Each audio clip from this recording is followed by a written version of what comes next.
প্রতিটা কাজে আমাদের মেয়ে মানুষকে পারফেক্ট হতে হয়। আর বাবার বাড়ি হোক বা শ্বশুর বাড়ি হোক, প্রতিটা বাড়িতেই আপনাকে মন জুগিয়ে চলতে হবে। আর যদি তাদের মন জুগিয়ে না চলতে পারেন তাহলে আপনি কারো কাছেই ভালো হবেন না। আসসালামু আলাইকুম এভরিওয়ান, আমি তামান্না নাসির বলছি সিলেট থেকে। আশা করছি আপনারা যে যেখান থেকে আজকের ভিডিওটি দেখছেন সবাই ভালো আছেন। আজকের ভিডিওর কথাগুলো শুধুমাত্র যে আমার কথা তা কিন্তু না, এটা শত শত মেয়েদের মনের কথা। সেই কথাগুলোই আজকের ভিডিওতে আমি শেয়ার করব। সকালে বা দুপুরে মাছ না এনে সেই মাছ যদি বিকেলবেলা নিয়ে আসে তখন বড্ড কিন্তু মন মেজাজ খারাপ হয়। আফিফের আব্বু একদিনও তো দুপুরবেলা ভাত খেতে ঠিক মতো টাইমলি আসে না। আসতে আসতে ৪টা ৫টা বাজায়, আর সেই সময় সে মাছ নিয়ে আসছে। আর এই সময় বাজারে কিন্তু ফ্রেশ মাছ তেমন একটা থাকেও না, বললেও সে কথা শোনে না। তো যাই হোক, খাবার দাবার শেষ করে এখন মাছ কাটতে বসেছি। আর ছোট মাছ কাটতে এমনিতেও বেশি সময় লাগে, আর মাছ কাটতে অবশ্য আমার খারাপ লাগে না, ভালোই লাগে। আর আম্মু আজকে রোজা ছিল, তো আম্মু হচ্ছে শুয়ে আছে। আম্মুকে এই জন্য আর ডাকিনি, ভাবলাম যে আমি মাছগুলো কেটে সুন্দর করে ধুয়ে ফ্রিজে রেখে দিব। আর এগুলো না কেটে রাখলেও কিন্তু দেখা যাবে যে নরম হয়ে যাবে, পরে আর কাটা যাবে না। আর মাছগুলো মোটামুটি নরম ছিল, তো সেটাই আফিফের আব্বুকে বলছিলাম। সে বলল যে না, আমি তো দেখে ভালোই মনে হলো। তো যাই হোক, এই হচ্ছে অবস্থা। আর আপনি ওই যে বললাম, আপনি যেখানেই থাকেন, যেই পরিবেশেই থাকেন না কেন, মেয়ে মানুষের আসলে জন্মই হয় হয়তো বা মানে তাদের আল্লাহ ওইভাবেই তৈরি করেছে যে তারা সব জায়গায় সব পরিস্থিতিতে অ্যাডজাস্ট করতে পারবে, বা তাদের ধৈর্য ক্ষমতা হয়তো বা পুরুষ মানুষের চেয়ে বেশি। এই জন্যই হয়তো বা আমাদের মেয়েদেরকে অনেক রকমের দায়িত্ব দিয়ে পৃথিবীতে পাঠানো হয়, এবং তারা যেখানেই যাক না কেন সবাইকে আপন করে নিতে হবে, এবং সব জায়গায় মানিয়ে গুছিয়ে চলতে হবে।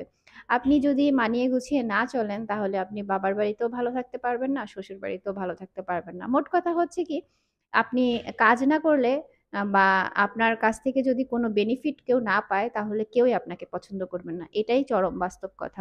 আর আজকে হচ্ছে আম্মু রোজা ছিল, যার কারণে ইফতারে হালকা পাতলা ভাজা পোড়া রেডি করা হয়েছিল। তো সেটা খেয়ে নিয়ে আমি ঝটপট এখন রেডি হয়ে যাব। প্রথমে ভেবেছিলাম আমি পেজ থেকে একটু লাইভে আসবো।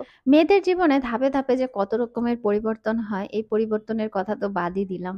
তাছাড়া একটা মেয়ে যখন মা হয় তার মধ্যে যে কত পরিবর্তন আসে, বিশেষ করে তার ফিজিক্যালি মেন্টালি যে কি পরিমাণ পরিবর্তন আসে সেটা আসলে বলে বোঝানোর মতো না। যেমন এই যে আমার স্কিনে কখনোই কোনো আনইভেন টোন ছিল না, দাগ ছিল না, বাট এই তো বেবিরা হওয়ার পর থেকে স্কিনে অনেক রকমের দাগ। তো তারপরে ঠিক মতো না ঘুমানোর জন্য দেখা যায় হালকা পাতলা ব্রণও হয়, কত রকমের কত সমস্যা। তো আমরা আসলে একটা সুন্দর জায়গা থেকে যখন হঠাৎ করে আমাদের এই পরিবর্তনগুলো দেখি তখন কিন্তু আমাদের নিজেদেরও মানসিকভাবে খুব খারাপ লাগে।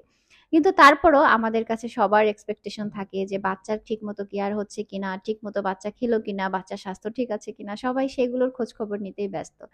আর আমাদের খোঁজ খবর আসলে কয়জন নেয়। আজকে কিছু কেন যেন মনের কথাগুলোই আপনাদের সাথে টুকটাক শেয়ার করছি। ফেসবুকে অনেক সময় অনেক আপুদের এরকম হতাশামূলক পোস্ট দেখি। আসলে হতাশা বললেও ভুল হবে না। বাস্তবতা থেকেই হয়তো তাদের এই হতাশাগুলো সৃষ্টি হয়। আর আসলেই মেয়ে মানুষের শ্বশুরবাড়ি, বাবার বাড়ি সবার মন রক্ষা করে মেইনটেইন করে চলতে, চলতে একসময় কিন্তু হতাশা চলেই আসে। বাবার বাড়ি থাকতে অনেক কিছুই করতে চাইলে বলা হয় যে বিয়ে হোক, তারপরে স্বামীর বাড়ি গিয়ে সবকিছু করো, সবকিছুর স্বাধীনতা তোমার থাকবে। আর স্বামীর বাড়িতে আসলে তো বলা হয় যে এখন এটা তোমার বাবার বাড়ি না যে মন যা চাইবে তাই করবে। তো কেন বারংবার আমাদের এই কথা শুনতে হয় আমি আদৌ আসলে জানি না। আর আমার এই কথাগুলোর সাথে আপনাদেরই কতটুকু মানে মিল খুঁজে পাচ্ছেন, বা কাদের লাইফে এমনটা হয়েছে কমেন্টে জানাবেন। আপনাদের কমেন্ট পড়তে আমার ভীষণ ভালো লাগে। তো যাই হোক, আপনাদের সাথে কিছু কথা শেয়ার করতে করতে আমি একটু রেডি হয়ে গেলাম। আর আজকে খুব সুন্দর একটা জর্জেটের মধ্যে পার্টি শাড়ি পরেছি। শাড়িতে আমাকে কেমন লাগছে কমেন্ট করে জানাবেন।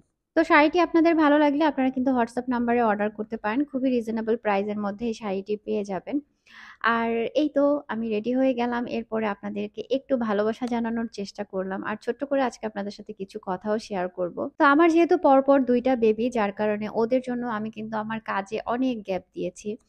যে চাইলেও আমি বাহিরে গিয়ে প্রমোশনাল যে কাজগুলো ছিল, ভিডিও বা হচ্ছে প্রমোশনাল লাইভ, এগুলো করতে পারিনি। তো তবে এখন যেহেতু আবরার আফিফ ২ জনই বড় হয়েছে আর ওদেরকে আমি বাসায় রেখে তারপরে বাসা থেকে বের হতে পারি, তাই আস্তে আস্তে আমি এই কাজগুলোর দিকে যাচ্ছি আরকি। হয়তো অনেক আগেই যেহেতু আমি এই লাইনে কাজ করি, সো এই লাইনে এই প্রমোশনাল লাইভ বা ভিডিওগুলো করতে পারতাম। কিন্তু ওই যে সংসারকে ভালোবেসে, বাচ্চা-কাচ্চাকে ভালোবেসে সেটা আর করা হয়নি। আলহামদুলিল্লাহ আমি যতটুকু পড়াশোনা করেছি তা দিয়ে হয়তো নিজের কেরিয়ারটা ভালোভাবেই অন্য কোনো জায়গায় সেটেল করতে পারতাম।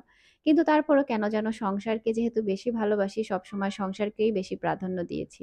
আর চিন্তা করেছি এমন কি কাজ করা যায় যেটা করে আমি আমার সংসারকে সবচেয়ে বেশি সময় দিতে পারবো, আর তার পাশাপাশি আমি নিজেও যাতে হতাশাগ্রস্ত না হই, টুকটাক কোনো কাজে ব্যস্ত থাকি। সেইভাবে কোনো কাজ করব। তো যাই হোক, আল্লাহ আমার সবকিছু মোটামুটি মিলিয়ে দিয়েছে। সবকিছু মিলিয়ে আসলে মানুষের জীবনে হতাশা, কষ্ট, দুঃখ সবই থাকে। কিন্তু তার মধ্যেও আনন্দ থাকে এবং বাঁচার যেই ইচ্ছা, এটা আসলে থাকতে হবে। বাঁচার ইচ্ছাটা যখন নিজের ভিতর থেকে মরে যাবে, তখন আসলে মানুষ জীবিত থেকেই মারা যায়। তো যাই হোক, বাসায় ফিরে এলাম। ২ জনের জন্য হচ্ছে ২ টা ললিপপ নিয়ে আসলাম। তারা ভীষণ খুশি আর তাদের খুশি দেখে আমিও খুশি। আর আজকে মোটামুটি বেশ কয়েকটা জায়গায় হচ্ছে প্রমোশনাল লাইভ এর বিষয়ে কথা বলার জন্য গিয়েছি। আর হয় কি, আসলে মন মতো জায়গা না হলে চাইলেও কাজ করা যায় না। মানে কাজ করলে অহরহ অনেক জায়গায় কাজ করা যায়। কিন্তু মন মতো না হলে সেসব জায়গায় কাজ করে আসলে শান্তি পাওয়া যায় না। আর আমি আসলে অনেক, অনেক বেশি কাজ করতে চাই। কারণ আমি আমার পরিবারকে ভালো রাখতে চাই এবং সবসময় তাদেরকে ভালো দেখতে চাই। তো দোয়া রাখবেন আপনারা সবাই। আর আজকের ভিডিওটা কেমন লাগলো কমেন্ট করে জানাবেন। ভালো থাকবেন সবাই। দেখা হয়ে যাবে নতুন আরেকটি ভিডিওতে। সেই পর্যন্ত আল্লাহ হাফেজ। আসসালামু আলাইকুম।